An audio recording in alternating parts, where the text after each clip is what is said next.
আজও জ্ঞানেশ্বরী কাণ্ড নিয়ে আলোচনা হয়। মাওবাদী এপিসোডে জ্ঞানেশ্বরী কাণ্ড সমর্থক হয়ে সারা জীবন হয়তো বাংলার ইতিহাসে থেকে যাবে। জ্ঞানেশ্বরী পর্বটা আপনি কিভাবে ব্যাখ্যা করেন আজকের দিনে দাঁড়িয়ে? জ্ঞানেশ্বরীতে আমি বলছি, জ্ঞানেশ্বরীতে সরাসরি মাওবাদীদের এরকম কিন্তু ছিল না, মানে কিষাণজির নির্দেশে করা হয়েছে। বরঞ্চ আমি বলবো শিলদা ক্যাম্পটা কিষাণজির নির্দেশে করা হয়ে থাকতে পারে, কিষাণজি প্ল্যানটা করেছিলেন।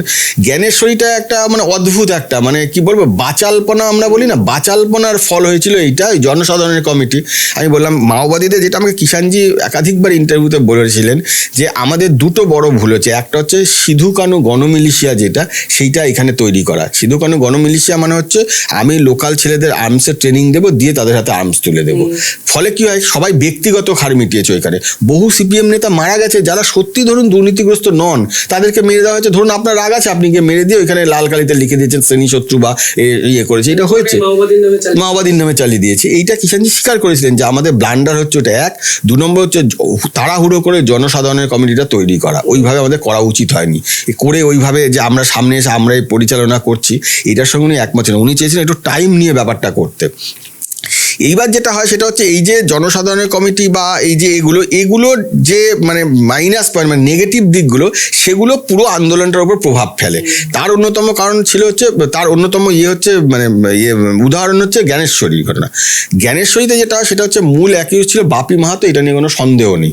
বাপি মাহাতো যেটা করেছিল ঝাড়গ্রামে ওখানে মানিকপাড়া বলে একটি জায়গাতে, ওইখানে ওরা একটা আন্দোলন করছিল। ওইখানকার কিছু লোককে পুলিশ তুলে নিয়ে গিয়েছিল যে তাদের ছাড়ানোর জন্য, যে তাদের ছেড়ে দিতে হবে, এইভাবে অন্যায়ভাবে আটকে রাখা হয়েছে। তখন না বিভিন্ন পকেটে জনসাধারণের কমিটি এইভাবে আন্দোলন শুরু করেছিল অনেকগুলো ঝাড়গ্রাম বা জঙ্গলমহলে পয়েন্টে। তো সেইখানে ও অনেকদিন ধরে মিডিয়াকে ডাকছিল এটা কাভার করার জন্য, যে আমরা ইয়ে করব। কোনো মিডিয়া যাচ্ছিল না।